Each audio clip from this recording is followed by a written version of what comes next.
एक आदमी के पास 10,000 रुपया है। उसने इसके एक हिस्से 15% साधारण ब्याज पर और शेष 10% साधारण ब्याज पर उधार दिया।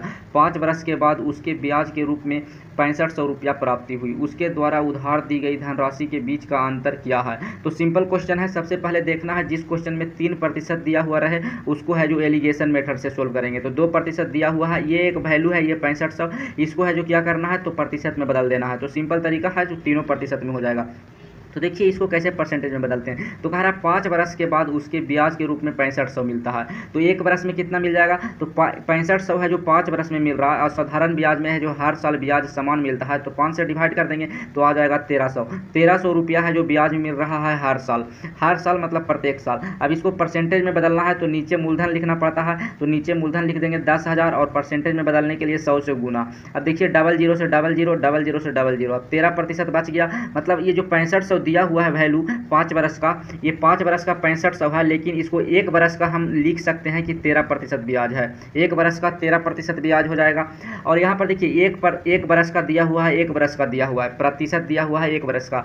अगर इसको 6500 रुपया है तो 5 वर्ष का परसेंटेज वैल्यू कितना हो जाएगा 5 गुना हो जाएगा, 13 5 65%। तो इसको भी 5 वर्ष का करना पड़ेगा, इसको भी 5 वर्ष का करना पड़ेगा। तो हमको सिंपल होगा कि एक एक वर्ष में बदल दिए हैं। तो ये 1 वर्ष का है, 1 वर्ष का है, ये भी 1 वर्ष का कर दिए।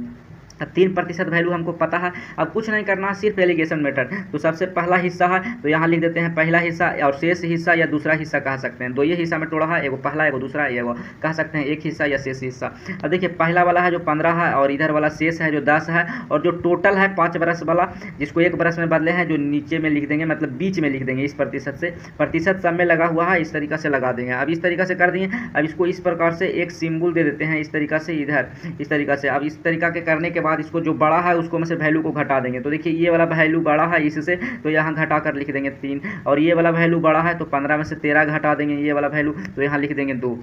अब ये है जो आया कि हिस्सा किस अनुपात में बटा है, जो अनुपात आया है अनुपात में आया है। लेकिन यहाँ पर देखो हिस्सा का अनुपात आया है, तो हिस्सा का टोटल अनुपात में हम जोड़ेंगे तो कितना आ जाएगा 3 2 5, मतलब 5 का वैल्यू है जो ये 10,000 है। तो हमको से पूछ रहा है धनराशि के बीच का अंतर क्या है। तो धनराशि के बीच का अंतर कितना है, रेशियो में 1 है। तो 1 का वैल्यू पूछ रहा, 5 का वैल्यू दिया हुआ है 10,000, तो 5 का वैल्यू 10,000 है, तो 1 का वैल्यू पूछ रहा है। तो सिंपल तरीका है 5 का वैल्यू 10,000, तो यहाँ 10,000 लिख दिए, और यहाँ पर 1 का वैल्यू निकालना है तो 5 से कटेगा तो 2 हो जाएगा, मतलब 2000 इसका सही आंसर हो जाएगा। तो 2000 ऑप्शन नंबर ए में है। एकदम सिंपल क्वेश्चन था।